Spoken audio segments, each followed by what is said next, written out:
Order order order আদালতের কাম শুরু করা হোক। মহামান্য আদালত, যেহেতু 5 নভেম্বর পড়ে গেছে, আমার মক্কেল শীতকে বর্তমানে আনা লাগে আসামে।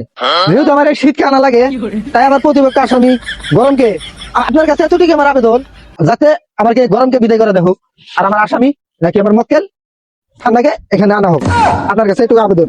মহামান্য আদালত, আমার বিপক্ষে বন্ধু উকিল আপনাকে যে পক্ষে শোনালো, এই পক্ষে শুনে তো আমার মন বেশি বললো না। তো যাই হোক, মহামান্য আদালত আমার বন্ধু গরমকে বিপক্ষ উকিল বিদায় দিতে চাইতেছে। তো আমার জোয়ার শীতে শীত 2 মাস সময় বেশি নিছে। তো আমার বন্ধু এখন কইতেছে 2 মাস সময় আমাকে দেওয়া লাগবে। আমি ওই 2 মাস সময় ছাড়া যাবো না, আরো 2 মাস থাকবো আমার বন্ধু। তো আপনার কাছে বিচার দিলাম, আপনি এখন কি করবেন করেন। তো জজ সাহেব, আমার প্রতিপক্ষ উকিল যা বললো, এই ঘটনা হয়েছে বর্তমান যত যুবক যুবতী আছে, মানে ঠান্ডার কারণে যেহেতু বিবাহ করতে পারতেছে না, তো সেই কারণে আমার এই মক্কেলকে শীতকে যেহেতু আনা লাগে, কারণ যেহেতু আপনার কাছে আমি আবেদন করছি এই গরমকে বিদায় দেওয়া লাগে, আমার এই প্রতিপক্ষ নাকি আমার এই মক্কেলকে শীতের জন্য বিবাহ করার জন্য তাকে আপনার কাছে অনুমতি চাচ্ছি, আপনি রায় দিন। Order order order.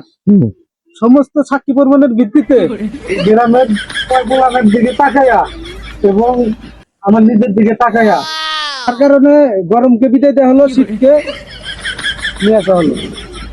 আজকের মতো আদালত এখানে সমাপ্ত।